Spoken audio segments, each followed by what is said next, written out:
Welcome to another edition of the NPC 2021 podcast. My name is Jason Hueskirk, and I'm a member of the convening committee. And today's podcast is about teaching for transformation, and it features an interview between Mike Vander Deen, a member of our NPC convening committee, and Darryl DeBoer. And he will talk about teaching for transformation and what that means for Christian schools. Hope you enjoy. Hello, everyone. I'm here with Darryl DeBoer from Surrey Christian School in the Center for the Advancement of Christian Education and Teaching for Transformation. Daryl, I want to thank you for joining us today and for sharing with us your work and your vision for Christian education. And I thought I'd just give you, Daryl, the opportunity to tell us a little bit about yourself and where you're from, what you do, why you do it. Sure. Thanks, Mike, and I appreciate the invitation to be part of this event and for spending this time with you and with everyone else via this podcast. So, thank you for that invite. As you mentioned, I wear a couple of hats actually. So, one hat is I'm a director of learning at Surrey Christian School. We're a pre-K-12 system in suburbs of Vancouver, British Columbia, of about 1,300 students. 3 different campuses, so a fairly good-sized Christian school. And then the other hat that I wear is as a senior fellow, the director of teaching for transformation for the Center for Advancement of Christian Education, or CASE, which is located out of Dordt University in Northwest Iowa. Yep, that's good.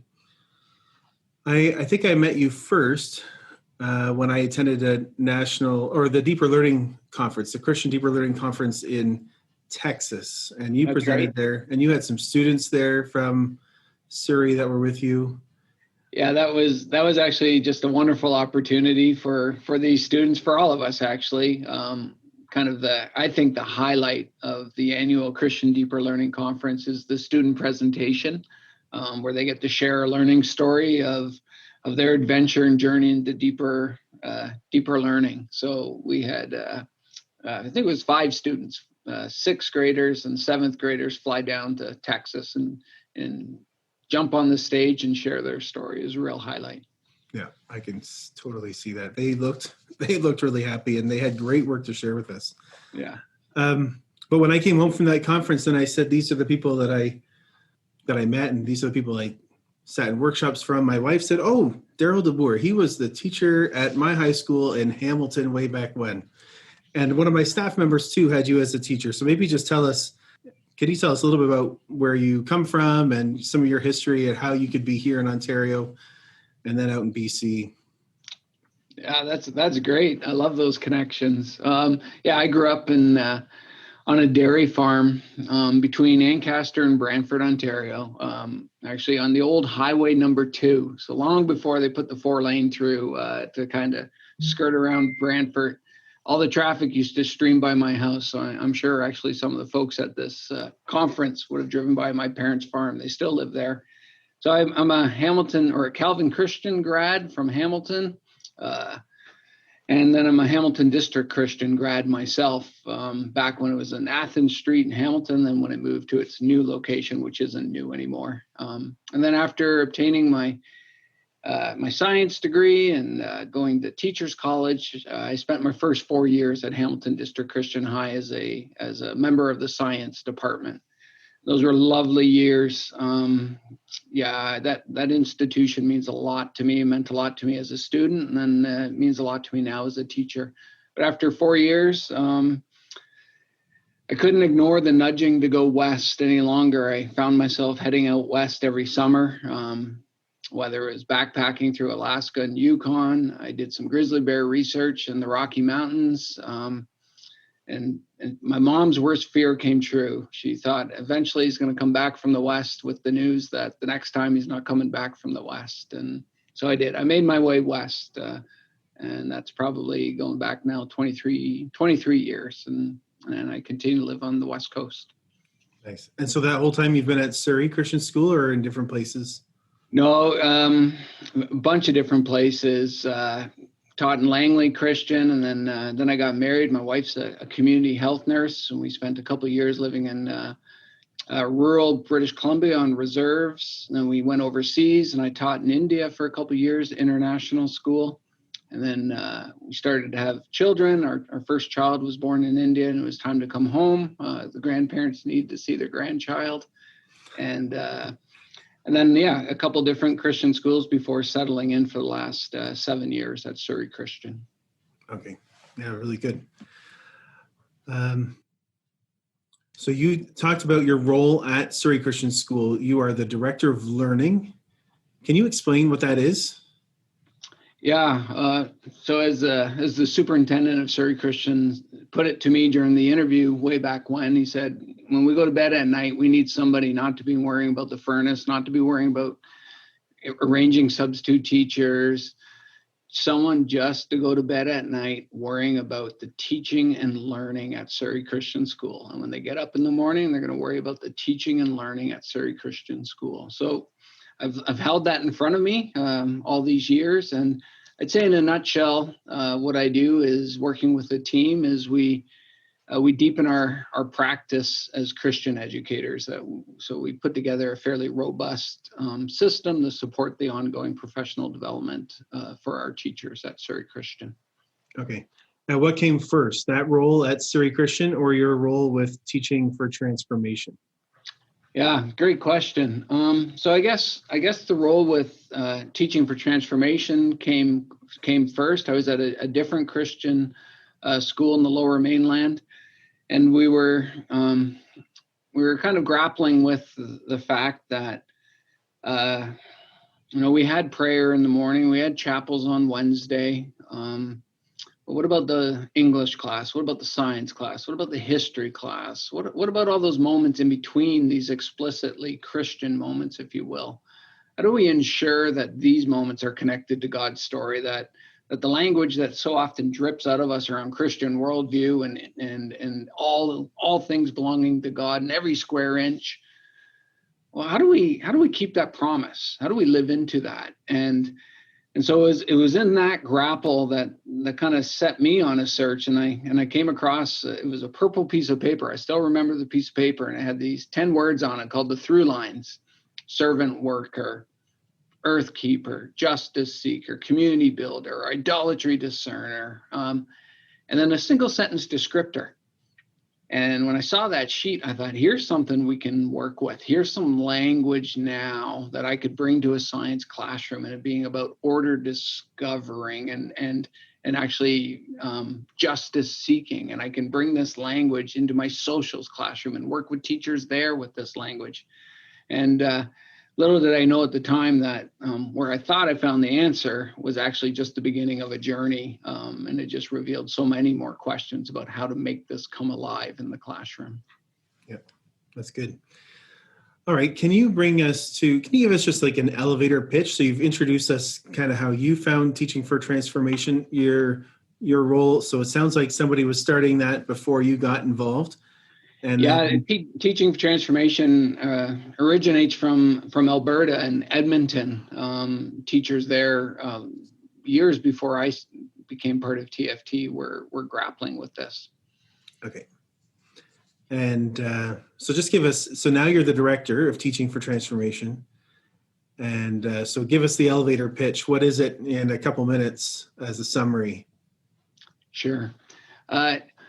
Teaching for Transformation in its purest form is a framework for teachers to use to design learning experience that provides an opportunity for both teacher and student to practice a kingdom way of being. So there's a lot in that pitch there, but it's a design framework. So there's practices within Teaching for Transformation that teachers can bring into their classroom and use to design the learning experiences. And the other piece of what I'm sharing is not just any learning experiences, but learning experiences where students can practice a way of being. And in the practicing of something, in the shaping of habits, they're not just something we do. We don't just practice something. We don't just form a habit. The habits actually in turn shape us, and they shape our desires. So can we teach in such a way that our students, and then us as well, have the opportunity to live a certain way, and in the living of a certain way, shape us into these humans that our mission and vision statement seem to speak to. So really then, TFT is a way, an approach for us to live into our mission and vision statement at our school. All right. Yeah, that's good. That first sentence that you gave to us is pretty dense, actually. Yeah, there's a lot there. Yeah. So we noticed that I heard design framework. So there's not a curriculum for TFT, but it's how you would design curriculum at your own school, right? Yeah, correct. So yeah, you're not going to find a binder. TFT can go into any school and teachers can use the curriculum that they are using, and we bring it into the framework of TFT. Okay. And then you talked about where we're practicing a kingdom way of being. Can you talk about the kingdom for a minute? What does that mean to you? Maybe just explain a kingdom way of being. What is that? Yeah. There's books and books and books on that. I think, that maybe the easiest way within the TFT context is then to refer back to our through lines, these discipleship traits or these descriptors, these characteristics of someone of living a life that is consistent with the kingdom of God. So then in some reform language, the making of all things new again. So language like servant working, thinking back to the life of Jesus. So when I think kingdom way of being, we think of the life modeled to us when Jesus walked as he walked in the Gospels and shared through the Gospels, community building, idolatry discerning, justice seeking. So other language you might want to use is where humans are flourishing and we are in relationship, in right relationship. I think of vertical relationship and kingdom way of being, our relationship with God. I think of horizontal relationship, our relationship with others, and our through lines seem to speak to our relationship of God, of God worshiping, and our relationship to others, and also our relationship to the garden that God, the temple that God has placed us within, our relationship with creation. All right, that's good. Thank you for that. Can you just give us, you talked about the history of TFT as being a few teachers or some teachers in the Edmonton area. Doug Monsma is a name that I read about more often. Can you tell us about that history?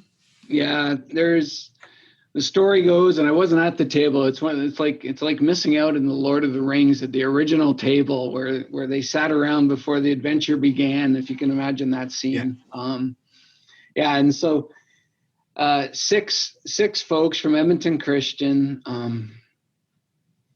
deeply in love with Christian education, deeply desiring that Christian education be distinct in the right ways, and using imagine if language. And so, you mentioned Doug Monsma, and Doug Monsma for years and years and years as a co-creator of TFT and others.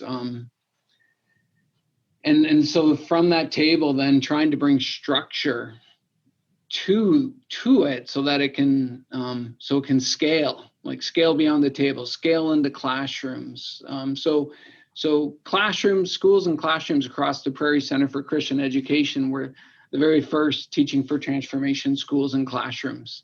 And at that time, actually, TFT found themselves living quite a bit in kind of creating of unit overviews. So it was implementation of language and imagining what this unit could look like, but it wasn't quite yet living in the pedagogy and the practices of what it could look like in the classroom. And later in the journey, and I think around the time that I intersected with it, I was spending time, as many people were, reading Jamie Smith at the time, Desiring the Kingdom, Imagining the Kingdom. David Smith was putting out stuff around practices within a Christian school. And so we had language, TFT had language, but we didn't have the practices to root it in the everyday. So it was actually at risk of it sitting in a binder. So again, back in the binder days, maybe you can remember those. And so maybe we would actually have this beautiful unit overview, but if you walked into the classroom, it wasn't translating. It wasn't in practice. So the next step in the evolution of TFT was actually bringing the language and attaching it to practices that could live in the classroom. And I think those, we call it TFT 2.0, had a real emphasis of creating these practices for the classroom so that the language would find a place to live. So worldview, we talk about worldview all the time, but how does worldview live at the student level? And that's been kind of the emphasis of TFT lately. Mm-hmm. Okay, I think I learned first about TFT. Yeah, I just learned about through lines. Yes. Probably 10 years ago. I don't know, Mm-hmm. at a conference or teachers convention in Hamilton.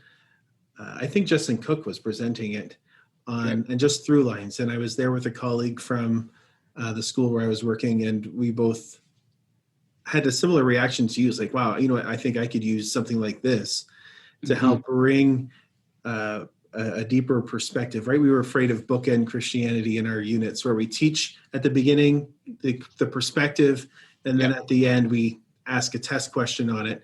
And how could you actually just make that whole unit Christian all the way through, and then actually help the students see, now what, right? What do I do with this information? So we liked that. So that's one core practice now, right? When I read TFT literature, they call that one core practice of through lines. That's right. And there's three total. There's three core practices. Through lines being the most famous, as I saw first, you saw first, many people. Matter of fact, I would imagine that when you say TFT to lots, especially in Canada, you say TFT, someone goes through lines. And the way I talk about through lines to people when I explain them, I explain it as teaching to a graduate profile. So this is what our graduates are going to be like. And so since that's the design, that's what we want to see out of our graduates, we actually teach it, right? Here's our vision for our students. Now in our units, we're going to get there, right? Otherwise, we can have a mission and a vision for our school. We can have an idea of what our graduates should be like. But unless you have a concrete way to tie it to what you're teaching and doing in the classroom, then they don't connect, right? Yeah, it's the whole, put aside Christian education. Actually, it's just good educational philosophy, pedagogy, this idea of backwards by design, right? So when you say through lines as a graduate profile, what you're doing is we're identifying in some ways the end game, if you will, that we're imagining as students to be these people. And then backwards by design, then let's start designing our experiences to ensure that this is the end goal, that this is where we end up. So indeed, a lot of schools that are part of the TFT framework are ensuring that their work around graduate profiling aligns with teaching for transformation. And it's not so much, again, this is where it's changed over the years. If you were, following TFT framework, that meant, okay, well, here's our 10 through lines. And that's not necessarily the case at all. Indeed, we have many schools that have their own through lines, and we encourage that. Actually, we have a process to support that, so that, if you're Surrey Christian School, well, that's different than where I, went to at Hamilton District Christian High. We occupy a different space. Our communities look different. They represent different needs. The strengths of our school are different. So we highly encourage schools to develop their own through lines in a place-based way. What makes sense for the community that you're part of? What are your strengths? What are your needs? Who can your people be within this context? And let's align our through lines accordingly. Yeah, I like that. That supports, right, what you're talking about, this being a design framework and not a curriculum, right? Exactly. So it's got to be strong enough to be able to move, and moldable enough to be able to bend to all of these different contexts. So there's a strength there and there's a challenge there. Yeah, great. So second core practice. Yeah, that's where we're going. So we actually, I'll actually say first core practice actually now is what we call storyline. And we have this tagline with Teaching for Transformation called see the story, live the story. And if you think of through lines as living the story, again, like community building and earth keeping and justice seeking, etc. What about see the story? Because quite honestly, you don't need to come to a Christian school to be given opportunities to practice this way of being. There is a biblical rooting, a biblical foundation for this way of being, and we need to ensure that we see that story that it comes from, that there's a biblical foundation to this way of being. It's not just something we're making up, and it's not justice seeking for the sake of justice seeking. It's not earth keeping for the sake of earth keeping. It's actually part of a bigger story. See the story. And so storyline is a core practice that came in place as a response to the need to root it within Scripture, within God's story. So we have a practice called storyline where it grabs the learner and the curriculum and roots it in God's story. So now see the story, but now it's not enough just to see the story, live the story. So then core practice 1 of storyline, core practice 2 of through lines, they dance together. See the story, live the story, see the story, live the story. And they're both amplified when they're held together. Yeah, I like that. It talks about the informative part of education, right? You got to see the story, help them to have an understanding of the reality that they live in. But then it also has a telos, right? Like an end. This is, you need to move, you need to do something with that. You're representing Christ, so go and do these things. So yeah, which again mirrors gospel, right? And like go is an important command. So, and we do that with our Christian schools. The end game is not the grade 12 graduate. We speak of shaping humans in 60-year way. So who are they as 20-year-olds and 30-year-olds and 40-year-olds and 50-year-olds, right? So the Christian schools are these kindergartens for the shaping of these humans that go and play their part within God's story beyond graduation. Yeah, really good. That's a connection, I think. That's the language that Jay McTighe and Grant Wiggins from Understanding Design would talk about, right? That rule of 60, aim That's for, right. Yeah, really good. And that's where, I think we're TFT. So we have this educational background, Wiggins, McTighe, like this 60-year stuff, 60-month stuff, 60-day stuff, 60-minute stuff. So, but we take that and we marry it with thinkers from Christian education, with Jamie Smith and David Smith and Walter Storff. And so we bring these practices of Christian education and we build on solid educational foundation. And I think that there is the call for Christian education right now, is for teachers to design really great learning. We are a school. So let's be on about learning. But we are a Christian school, so let's be on about learning in a certain direction. We kid ourselves if we think that we can just repeat practices and end up with a different, pardon the language, but a different product. That wouldn't make sense. That if we were just to do in our classrooms what any old school was doing in their classrooms, well, then we'd end up with a graduate like any old school. That would make sense. Mm-hmm. So for us to hope for something different does ask and require of something different. Yeah, when Wiggins and McTighe, reading through their book, I like bringing up to staff here at Providence the twin sins that Wiggins and McTighe talk about, the twin sins of activity-focused teaching and coverage-focused teaching, right? We just got to get through our curriculum. We have these activities, and then we figure out what's important afterwards. And this is the anti that. This is, right, it's completely different. It's aiming to the goal, right? Here's our vision for these students, and teaching by designs. That's and I spent a lot of my first years as a teacher in Christian school, so big apology to Hamilton District Christian High, committing both those sins. Make sure I covered the material.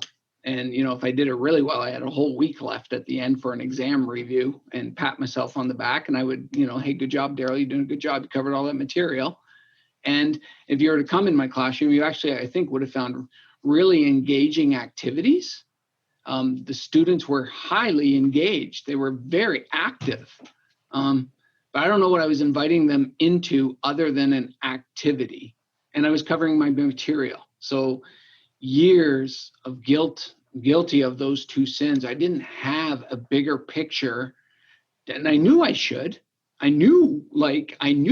could articulate something bigger, and I did my interview, and I'm a Christian school product myself, but I didn't know how to get beyond fun, engaging activities and covering material and inviting my students into something deeper that was shaping them in a very intentional way.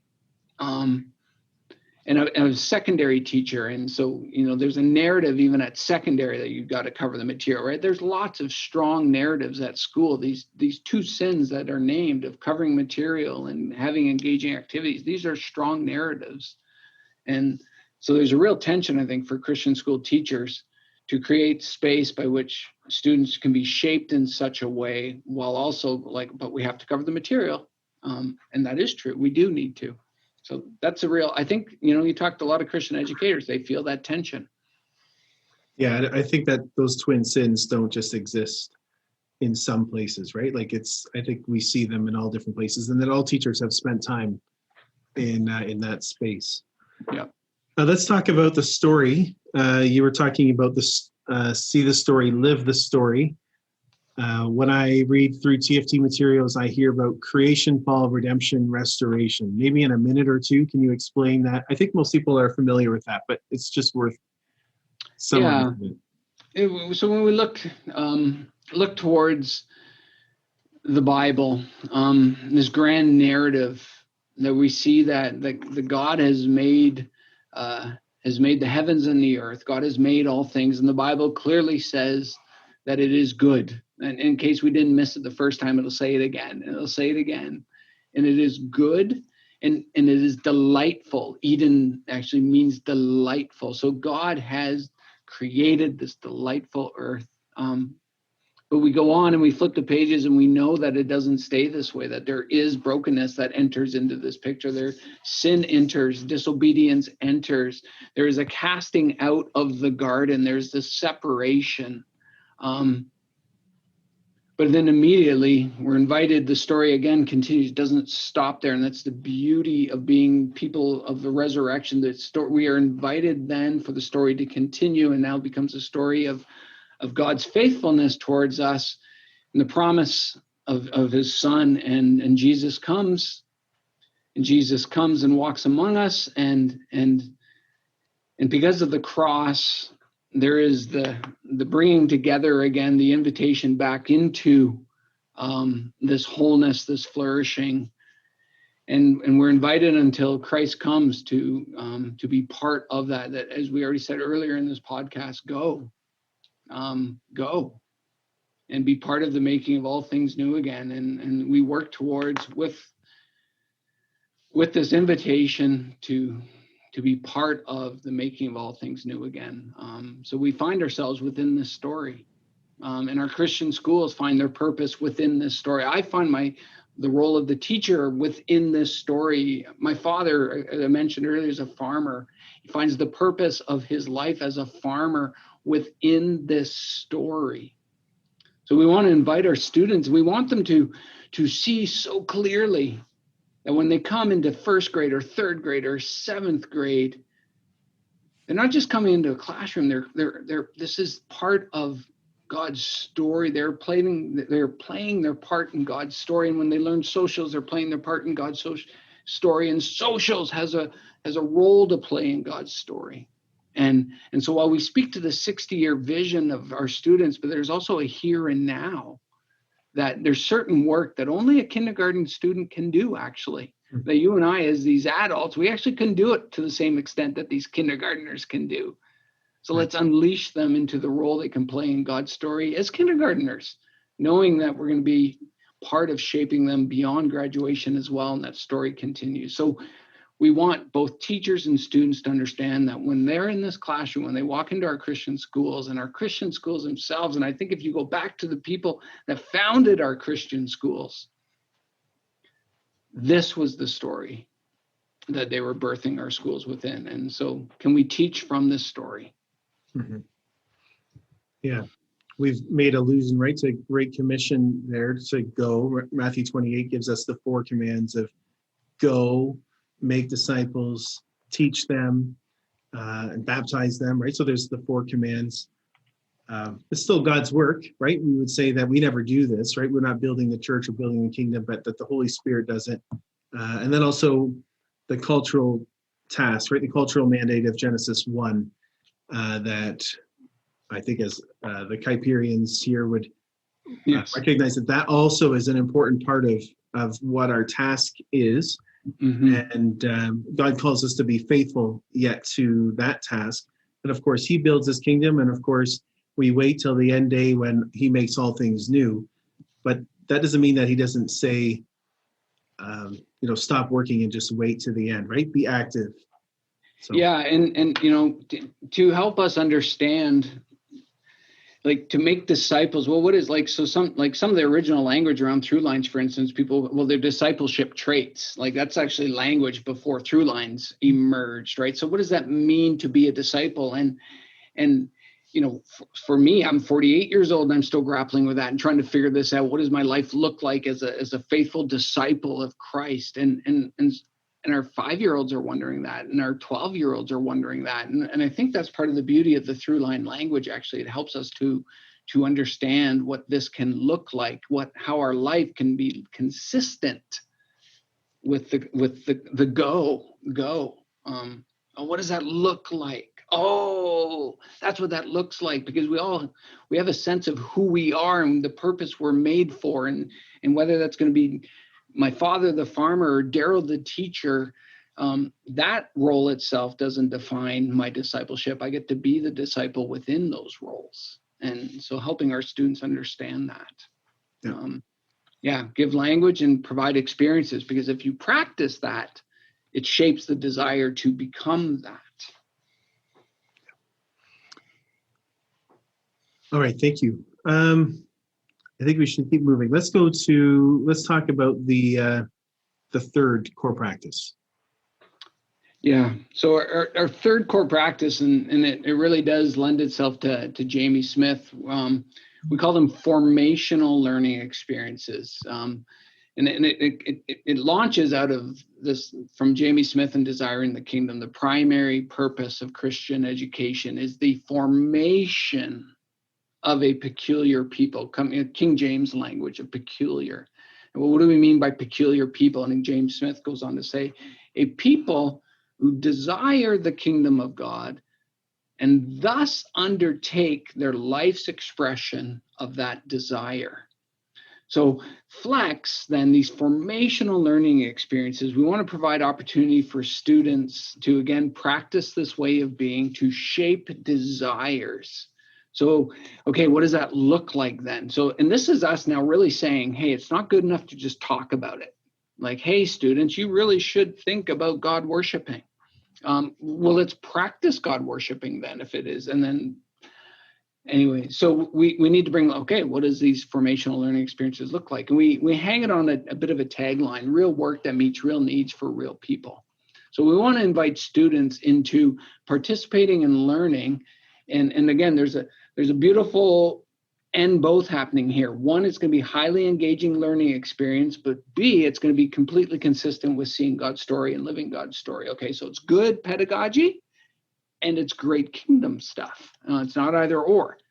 So when students are given the opportunity to participate in work that matters beyond themselves, that there's a higher engagement.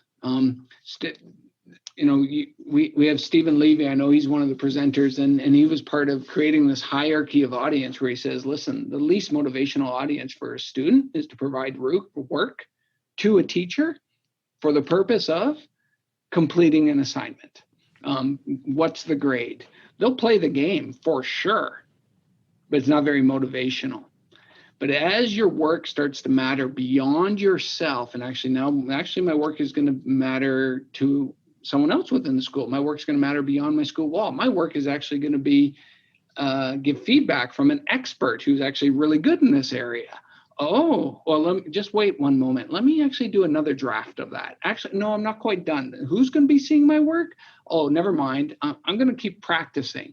All of a sudden, the motivation goes up, okay? So when your work matters beyond, kids are more engaged, higher quality work, but it's not just for the sake of providing higher quality work. We want to invite students into work in which their work makes something better. It helps with something. So real work, real needs, real people.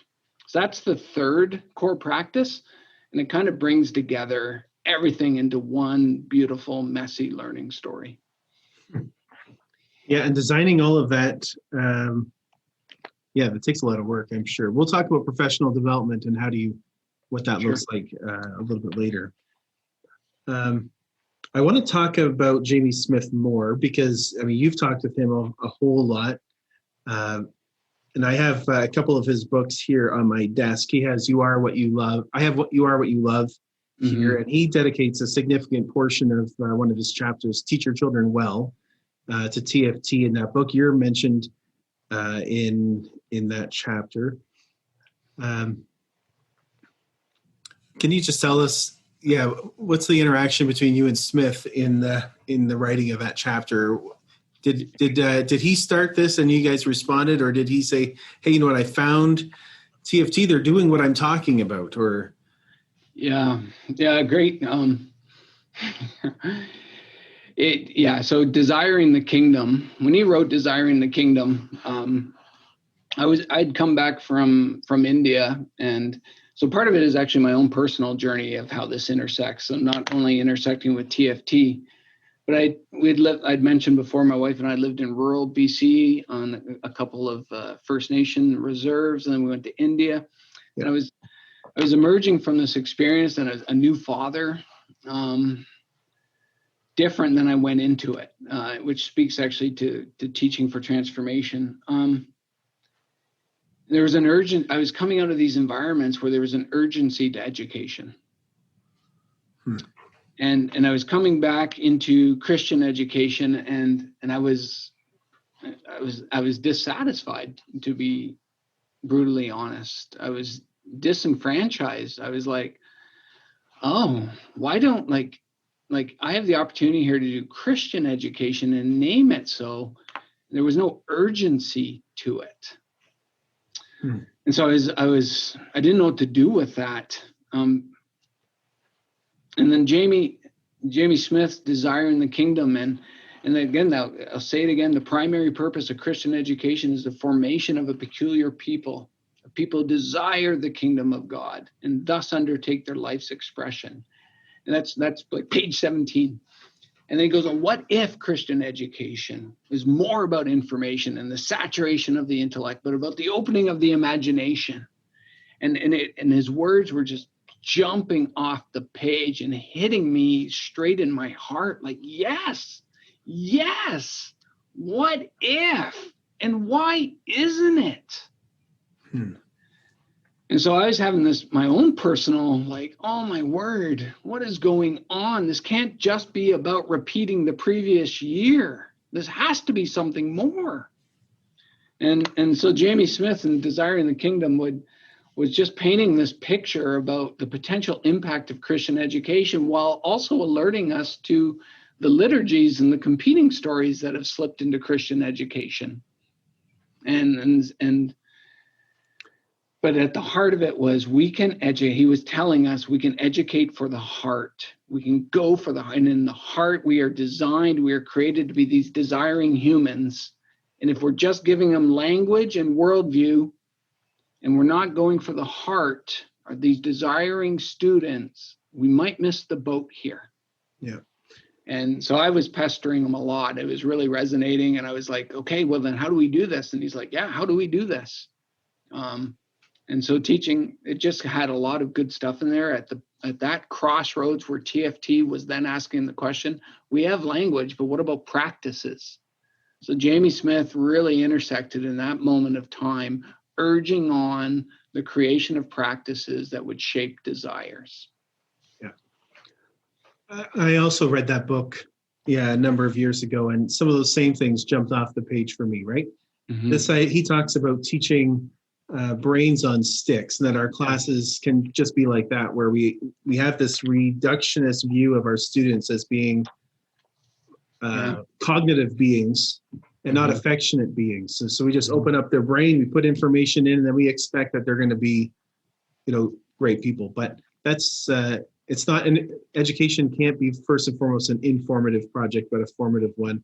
And I think that resonates for me, right? I know a lot of things, and I know a lot of things that are right and good. But at the end of the day, what's going to actually have more of an impact on whether I live that way is what's in my heart, right? Yes. And so, yeah, like I know I should not pollute. I know I should not recycle. So I know we all know all of those things. But oh man, that garbage can is 10 feet closer than the recycling bin.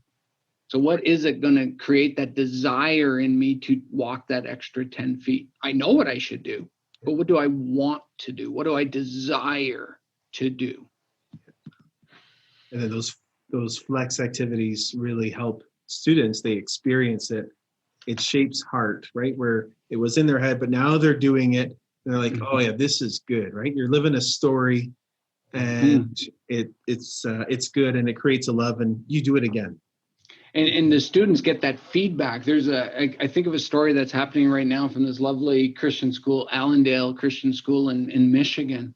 And it's this elementary class that launching out of language arts, and they read Wonder. And then so they're, okay, let's practice kindness. So they started doing this encouragement project and sending it out, and encouraging others, encouraging their politicians. And the world was feasting on it. People were receiving these encouragements, and they were coming back to the students' response. They were like, I can't believe I just got a letter back from so-and-so. I can't believe I got a letter back from so-and-so. And the kids got more excited, and they said, well, we got to do more. We got to do more. And this is what I'm talking. This is that engagement piece. It's not, oh, hey guys, you know what? We can stop now. You already got your A. No, we can't stop. This is not about the A. I don't care about the A.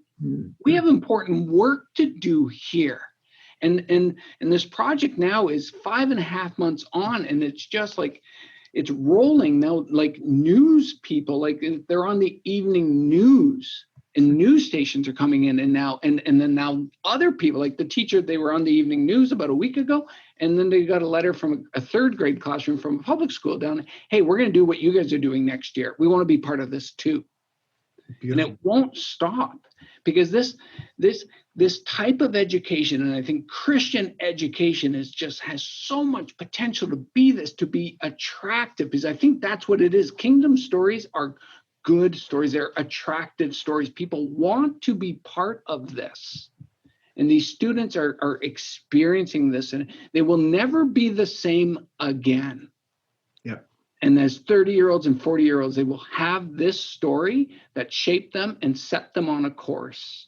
And of course, they're going to learn their stuff, because now every time they're writing a letter to somebody, I need to really pay attention to how I write this. Am I getting the message across? I want to make sure I got no spelling mistakes. This better be grammatically good, because I'm writing to the president, and it needs to be good. Yeah. So the learning is solid. The shaping is happening in a way that we want I want my children to be part of that experience. Like, I just want that as a father, let alone some person who's thinking about learning experiences. Yeah. I think I want to talk about Christian perspective, because what we are within, I often hear about people talking about how important it is to have a Reformed or a Christian perspective on this, that, or everything. And that becomes the basis of what makes us distinctive. And Jamie Smith has this quote close to the end of his book, Desiring the Kingdom, that grabbed me. It's on page 218. He writes, "What if a Christian perspective turns out to be a way of domesticating the radicality of the gospel? What if the rather abstract formulas of Christian worldview turn out to be a way to tame and blunt the radical call to be a disciple of the coming kingdom, And later he goes on to suggest that our Christian colleges and universities, maybe by extension, high schools and elementary schools, that they generate an army of alumni who look pretty much like all the rest of their suburban neighbors, except that our graduates drive their SUVs, inhabit their executive homes, and pursue the frenetic life of the middle class and the corporate ladder from a Christian perspective. They're actually not all that different than anybody else, but they have this like badge of honor, right? That I know about this stuff from a Christian perspective. Yeah, or they have a secret code of language. Like we can talk a certain way. Like, oh, I know, like, and I know that. I know that word. I know that. Like, and the radicalness of that word is lost because it's so well known to me. But I don't think the radicalness of the lifestyle would ever be lost. I think Christian education, this is like when I came back from India and I was like, oh, I was disenfranchised with Christian. Like, this has to mean something. This can't just be about simply like getting the next kid on the little rotating thing here and just moving them through. It can't be that. And I think that's what I hear when I hear you read this from Jamie Smith. He's like, we just can't keep pumping this out. I think Christian education, like he uses the word radical, right? And you think back to the life of Jesus, like Jesus was disruptive. Like he disrupted fishing techniques. He broke rules in the temple. He broke rules on the Sabbath. He was disruptive. He was radical. His life was radical. In Christian education, I think we promise radical. I think if we go to our mission and vision statements, I think we promise radical. So then teaching and learning needs to be disruptive to us then. And I also think then that's part of the challenge, right? Because, oh my goodness, do I really want to be disrupted, or can't we just keep going with what we're doing? Enrollment's good. Like, let's not disrupt anything here. Yeah, I came across an article last summer, and it's by Dr. Van Vliet. He's from the Canadian Reformed Seminary in Hamilton, and his article was called "The Radical Threefold Office of Christ and Christians." And he talks about the radical nature of being prophets, priests, and kings within the kingdom. And we sometimes lose that sense of, he suggests that we actually don't understand, or we do not yet live the radical nature of those offices of prophets, priests, and kings. So Jamie Smith, I don't think uses that language all that often, but for me, I think I found that to be really important. That would be a way to perhaps adapt TFT within our own context, right? How do we capture that in the living the story part? Yeah, indeed. And we always say this to schools too, that like when a school goes on this discerning process of, is TFT, does this, like, should we be looking at TFT? Does TFT fit? Like, one of the very first things they'll hear from me is your goal is not to become a TFT school. You already have your goal.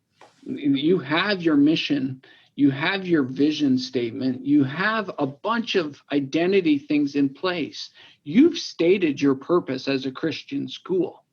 The question should be, can TFT invite, nurture, empower us into our school's mission and vision? Will we be able to use TFT in such a way that our 30,000-foot mission and vision lands in the everyday moments of our classroom? And what do we need to do in order to for TFT to do that? What should TFT look like in our setting so that we can keep, we call them at Surrey Christian School, Matt Beamers used to call them promises, the promises of our school's mission and vision. Will TFT empower us to do that? So the goal is never to be a TFT school. TFT is a design framework. The goal is the kingdom. And how can TFT invite, nurture, empower both teachers and students and all of us into that way? So where would we find schools that are using TFT? Talk to me about the diversity of schools that are using TFT. Yeah, there's schools on TFT journeys across Canada. There's TFT is across the U.S. They'd be in a variety of of different Christian school networks and organizations, whether you're CSI, ACSI, Baptist schools. You'll find TFT globally. You'll find it living in schools throughout Central America. You'll find it in Zambia. You'll find it in Japan. You'll find it in over a couple hundred Christian schools across the world. Okay. Yeah. Yep, Teachers living into it. And no curriculum at all. I think that's amazing to me, is that it spreads and has that kind of diversity, or that many different places. But when you do TFT, this is teachers getting to work and designing and fitting within their own context. But they're doing so with some core practices and resources that help them be more effective in the mission and vision of the school that they're at. Mm-hmm.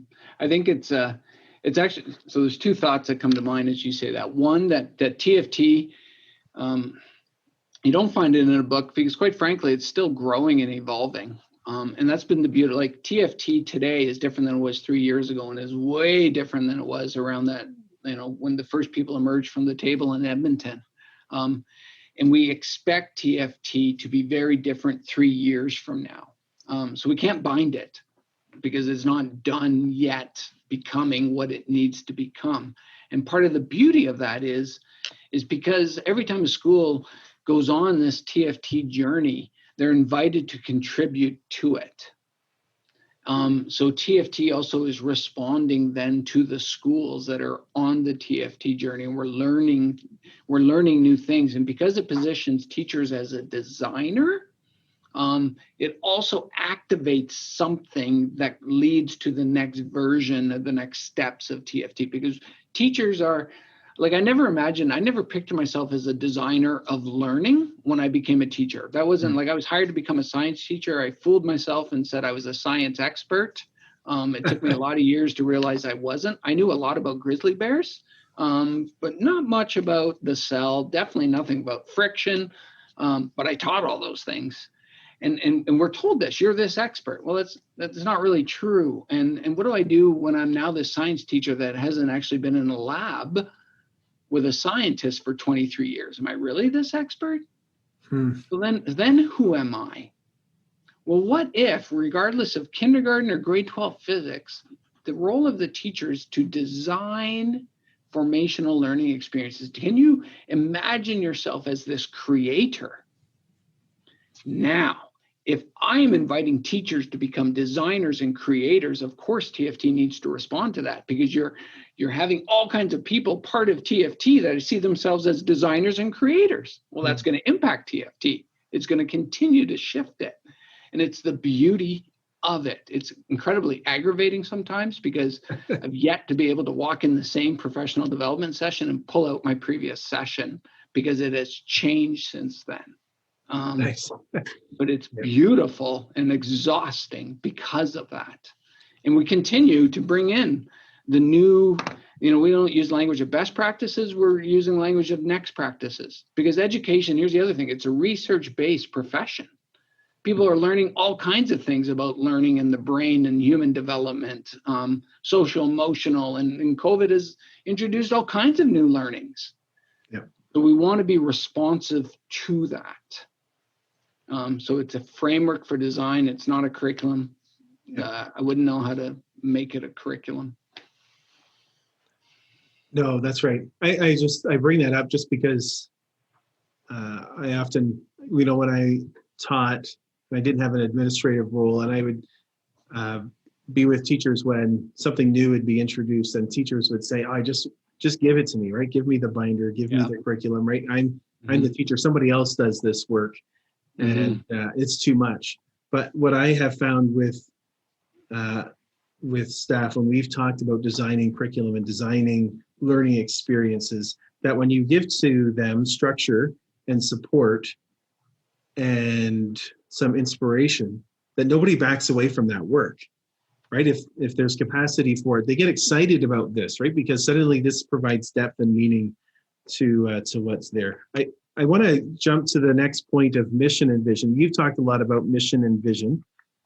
And and how this design model is meant to help meet the mission and vision of your school. Sometimes I've heard you talk about this as deep hope. Can you talk about deep hope? When I visited Surrey Christian School a couple of years ago, I talked with, who was your elementary principal at the time? Danny. Yeah, Danny. When I talked to Danny, he talked about deep hope. Mm-hmm. So 30 seconds context. Another elementary principal, Matthew Beamers. My office used to be just beside the room where he'd interview new parents for Surrey Christian School. And they're just come and check it out. And okay, why you come to Surrey Christian School? Well, because of this, because of that. We like your volleyball team. We want to do a good job on our provincial exam scores, whatever it was. And then Matthew at some point would ask the question, yeah, but, what is your deep hope for your children?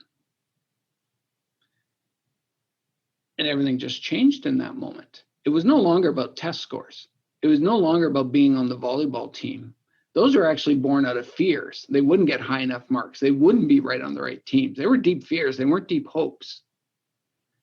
And so Matthew would invite parents into deep hope for their children. And so I sat there listening, and by like the fourth parent interview in which I heard him, I got suddenly really scared, because Matthew was inviting these parents to our school who were going to like, oh man, they're going to meet my kids and me and my deep hope. And I was like, oh my word, we're just trying to cover the two sins of having fun activities and covering the material, let alone deep hope. So from there, we introduced the first question now that we don't do anything, we don't go past go without asking the question, what is your deep hope? And to come full circle, our earlier conversation is like, because it's not about covering material, it's not about a super engaging thing. None of that's bad, but that's not my deep hope as a teacher, actually. So we identify, we name, we articulate, and we post it in our classrooms, our deep hope for this class, for me, for you. We invite parents to share their deep hopes with their children. And now we design out of that deep hope. And our schools, too, come equipped with deep hopes. And they're our mission and our vision. These are the deep hopes. And somewhere along the lines, every school, doesn't matter who you are, is at risk of forgetting the deep hope because of the two sins of covering the material and having learning activities. And so it's a calling back. All of our schools were birthed out of deep hope when the very first people sat around the table and said, what if we build a Christian school? Those founding families did it out of deep hope. And we're all at risk of missing that deep hope the further our schools come along. And we can renew it, and we can refresh it, and we can respond to the changing times, but we can't leave behind the deep hope.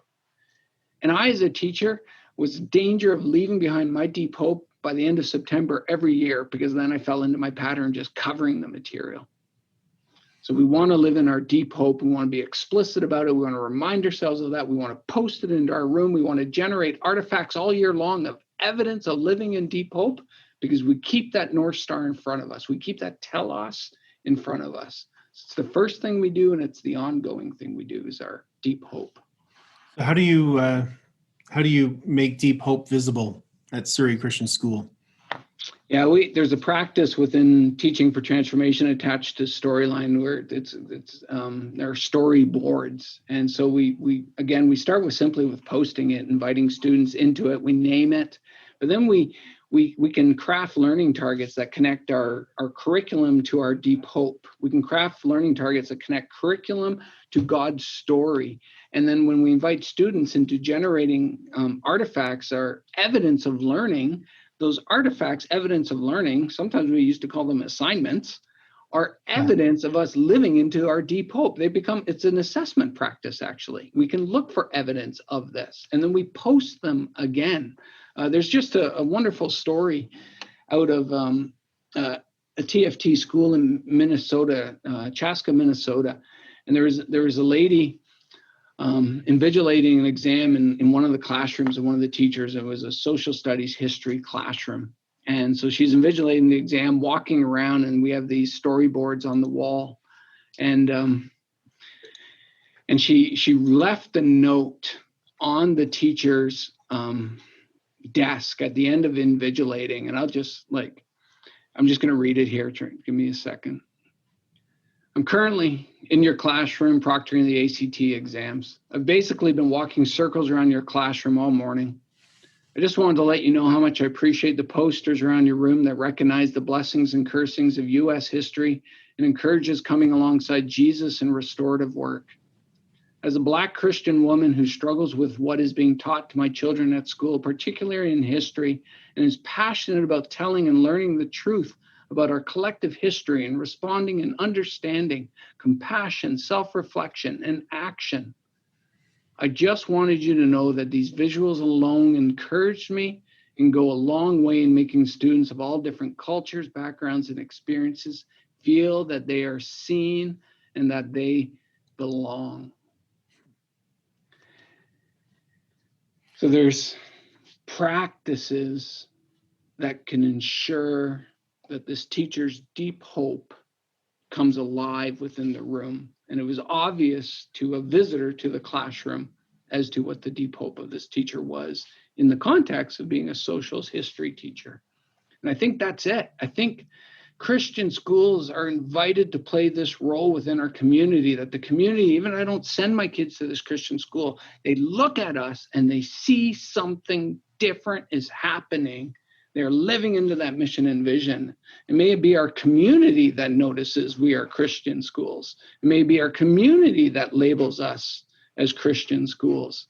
Maybe here at Surrey, we should just be Surrey School until our neighbors say, hey, you're that Surrey Christian School, aren't you? And I think Deep Hope and the visuals can all play a role in those practices of making that happen. Yeah, it sounds like a beautiful way to, like you talk about engaging community, even within our own school, right? Engaging parents at a different level, asking them, what's your deep hope for your kids? I like that. Asking grandparents, right? Grandparents say, what's your deep hope for your grandchildren or for your friends, right? Grand friends in the school. And so it engages them in a different way, I think, right? You talk about that. What's your deep hope for this place or for your students while they're here? And, I think about, I can't help but going back to my own story here. My father, again, like he never finished elementary school. Yet somehow he found himself on the board of Calvin Christian School, and I think even on the ed committee. And he was there because he simply had deep hope for Christian education. You pay the church, you pay the Christian school, and then we'll think about the mortgage on our farm after that. And that, I think that's powerful stuff. I think that's powerful stuff.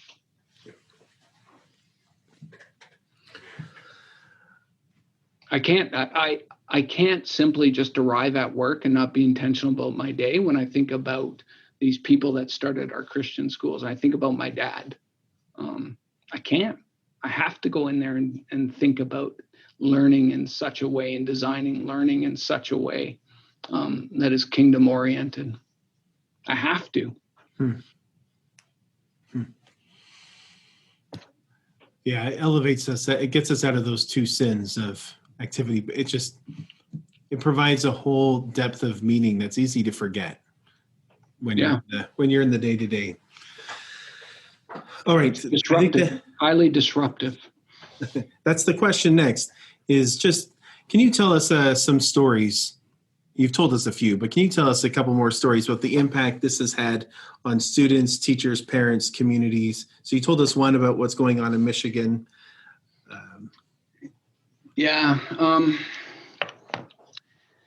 I'll think of a Surrey Christian story, a high school math class that was invited. The students were invited into applying their math in the construction of the building of a shed. Their work was going to matter. The angles mattered. And the shed was going to serve two purposes. One, our preschool actually needed a storage shed. But the other thing was, the deal was, okay, like our school's going to pay for the materials of this, but here's the deal. Whatever cost savings we can do, the school's still going to pay that price, and whatever money is left over, our students, we're going to put it towards a sister school we have in Honduras. And so these kids were quite motivated to make this shed and to do it as financially fiscal as possible. So they invited every builder in the area to donating, and they told them the story of the shed and why we're doing it. And here's the math we're learning, and this is the function of the shed, and here's the story it's part of. And they got everything donated. So these kids built the shed. They're so proud of their work. They learned a lot of math along the way, and the shed still stands. The course is wrapped up. The shed still matters, and we continue to get stories out of our sister school about how the money is making a difference there. And these are students that I think traditionally would have been told, you're probably not the strongest math student. You should probably take this course. And now these kids are walking around going, actually, I'm a pretty good mathematician. You should see what I did as a math student. There's going to be not a lot of math students whose work mattered as much as these students this year. Yeah. So that's a story that comes to mind. I think of a middle school story that's happening in one of our elementary campuses where they're tracing food. It's about globalization. So they're looking at the produce in their grocery store and just finding out the story of their produce and the story of the people that are touching the produce, whether you're working at Save-On, whether you're working at the docks, whether you're working in the farms around the world where this is being, the food is being grown, and whether you might be the person driving the food from the farm to the docks. And they're finding out names and stories of all these people that are touching the food that lands on their plate at home. So it's a great, great story about globalization, and they're connecting with these people around the world and thanking them for the work that they're doing so that they could have this food on their plate. And the response, their global response they're getting of these people are like, I can't believe there's these kids in Canada that have reached out to us. And so they're connecting with managers. They're like, yeah, I can get you the names of our truck drivers, no problem. Oh, but the letter, like they don't speak English, they speak Spanish. That's all right. We have a Spanish class. They can translate the letter for us. No problem. Wow. And it just keeps growing, the people that are being impacted by this. And our students are being impacted by this. It's no longer about going and grabbing a banana in the produce department anymore. Yeah. That banana has a story. Yeah, as a teacher, I would have no idea how to start that, but I think that's probably part of the beauty. And there it is. There it is, because the teacher's learning with the kids. Yeah. They're on the adventure with the kids. They don't know where this is going to go. And it's very different than the old unit where they knew exactly where it's going to go because they planned it 5 years ago. Yeah. The teacher as designer. And when you, like we say, teaching for transformation comes from teaching from transformation. The teacher is being as impacted as the students are. It changes who you are. It shapes you, which again, I'll go back to our mission and vision. I think we kind of promise those things in our mission statement. Let's reread our mission statement. It talks about that. Yeah. Okay, we have 4 questions that we're considering at the National Principals Conference that are ways to compare different design frameworks. And I think we should get to those questions. We've talked about them already. I think like we can already hear some of that in there, but it's good to just review them. So we'll ask, who's the learner? Who's the teacher? What's the purpose of Christian education? And then what would be the character of education at your school? So we'll start with question number 1. Who do you see the learner? Who are the students? Yeah, well, I include the teacher as the learner within this as well. We're these image bearers. We reflect our Creator, and therefore we're creative. We are hope-oriented. And we find delight in purpose. I think those are our learners: imaginative, creative, hope-oriented. We want to be part of a good story. Okay, so that's important, the part there. I mean, all of that's important, but also then that connection there to the story, right? Our identity of who we are, the role that we have to play, right? That's our identity is in Christ within that story of the Bible. And you know, if we're like, what if we went through our schools and asked them who they are, like who they are at school? Like, would that be how they identify themselves? Like, would they identify each other that? Like, look in the classroom. Oh, those are the A kids. Oh, those are the jocks. Oh, those are the, like, is that really where we're finding our identity? Is that really how school are? What are the narratives at school that are actually shaping the identity of our students? Oh, you're a good student. Oh, you're not a very strong student. So I think it's, yes. So then knowing the story and then therefore recognizing the counter stories that are at work within our schools is super important. Yep. Who's the teacher? You've already answered. You said the teacher is a learner, but maybe we need to specify that the teacher plays a specific role in the classroom.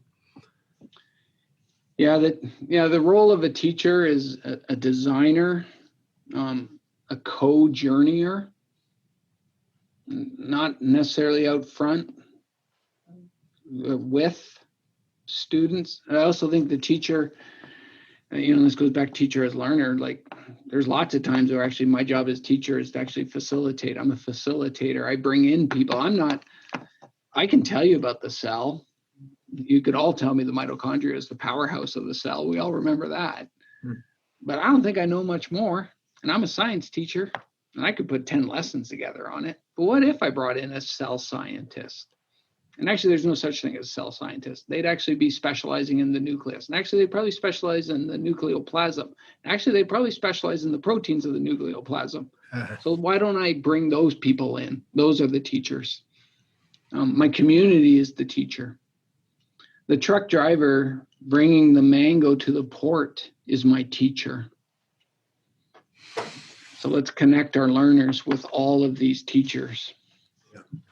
So when we talk about co-journeyers with students, one of the things that I hear in that, and I talk about that with staff here too, we do have to remember that we're brothers and sisters of Christ with our students, right? That it is easy to make a strong distinction that's not always helpful. To remember that these are brothers and sisters in Christ who aren't as far on the journey, or maybe further on the journey. But I think it's important for us to recognize that we are brothers and sisters in Christ, and we participate in the same story.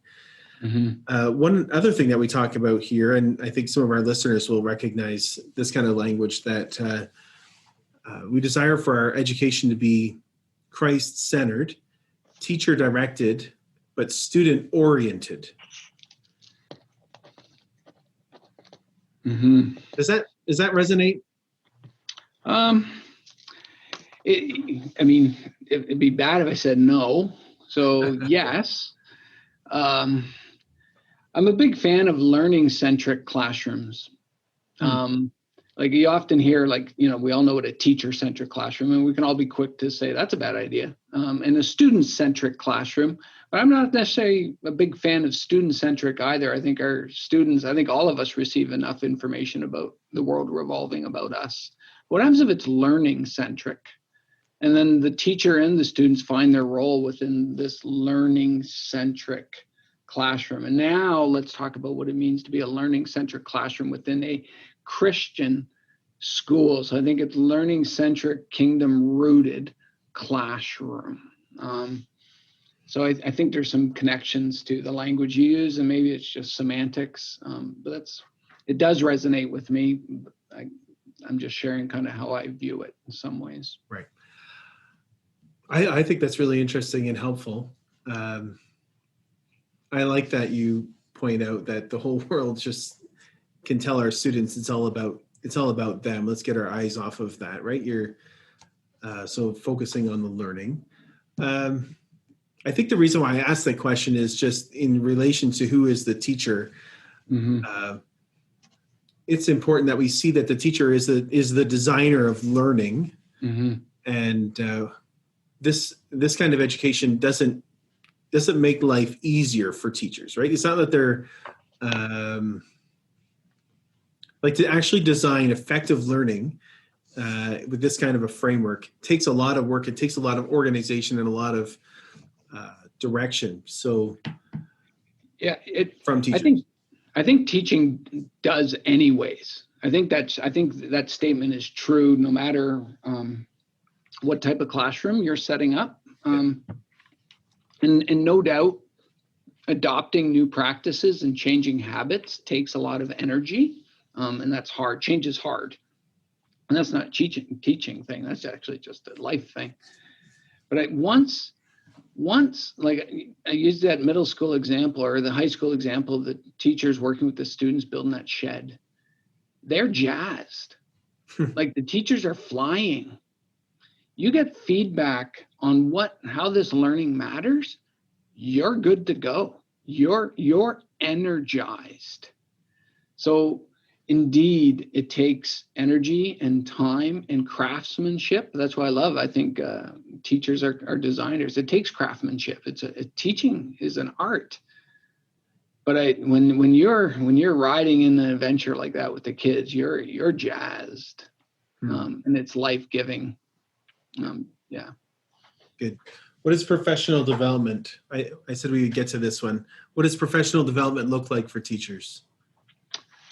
Yeah, so TFT is a pretty extensive professional development journey. If we, at Case, when we begin working with a school on a TFT journey, we talk about 2 phases. Excuse me. Years 1 to 3 is the implementation phase, and year 4 to 7 is the deepening phase. So it's a multi-year journey, and it's very intentional. The research is pretty clear that one-off professional development days don't change much. Very little sticks. And also teachers, like schools in which everyone's running in a different direction, doesn't result in a lot of forward movement or change. So what's it like to be on a collective direction for an ongoing number of years? And research is very clear. That's how we create change within schools. So initial 3-year implementation and then deepening years from years 4 to 7. So pretty extensive professional development journey. But it also brings in, like, we're talking Christian education, we're talking pedagogy. So it's a deepening. So TFT is a framework, and underneath it now we're also making tons of movement on assessment. We're making tons of movement on how we report learning, because we got to adapt to the assessment, and the assessment's got to adapt to the design framework. So when you sit there at year 5 and you look back on everything you've done, you're like, oh my word, that's what we mean by teaching for transformation. Okay. Yeah, thank you. Let's go to the next question. What's the purpose of Christian education? I feel like you've talked about this a lot, but let's just, what's the purpose? Yeah, it's this shaping of humans in a kingdom-oriented way. Okay.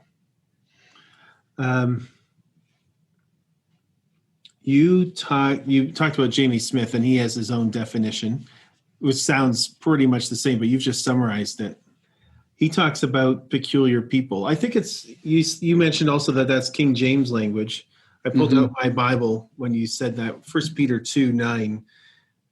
It doesn't quite use that language in the ESV that I'm using here, but you are a chosen race, a royal priesthood, a holy nation. It's that word, a holy nation. I think that the King James says a peculiar people. A people for his own possession, that you may proclaim the excellencies of him who called you out of darkness into his marvelous light. Actually, that whole, like all of 1 Peter 2 just speaks about God building up a spiritual house. You yourselves are like living stones, are being built up as a spiritual house.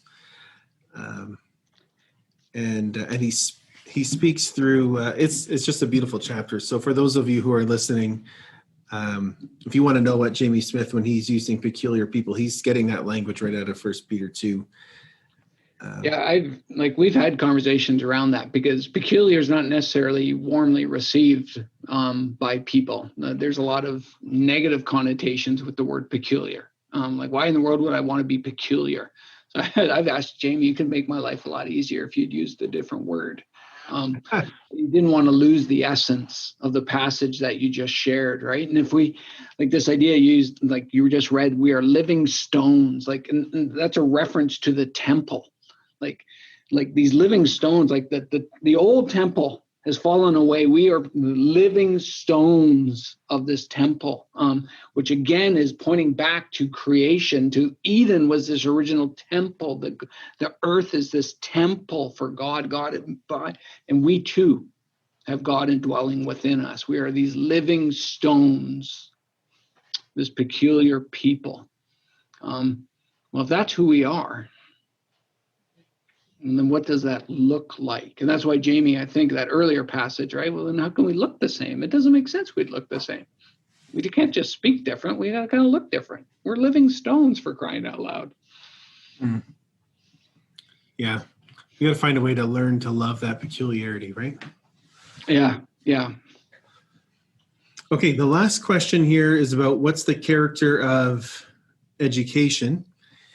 And we've had, I think, ongoing conversations as a committee as to what we actually mean by that by that question.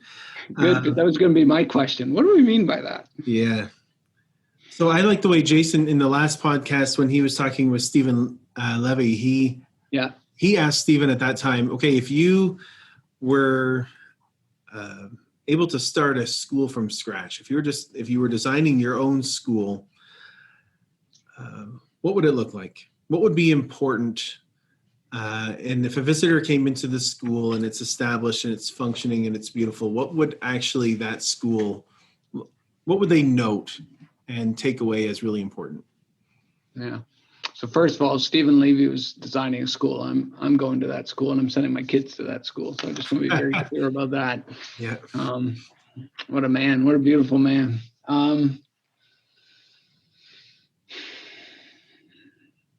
That's a great question.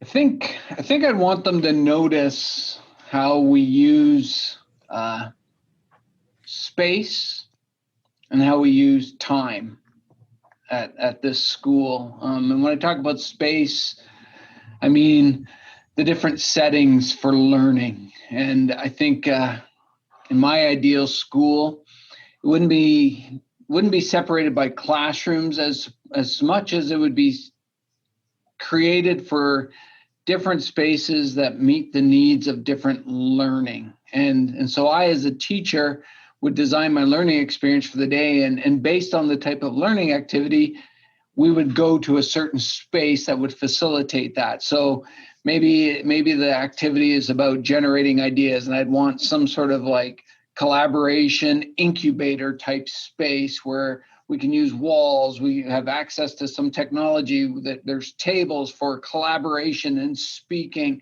And so that's the space for that. But maybe there's a time where it's more about storytelling and the sharing of ideas. And then I'd want some sort of like a campfire space is language I've been introduced, and it lends itself to storytelling.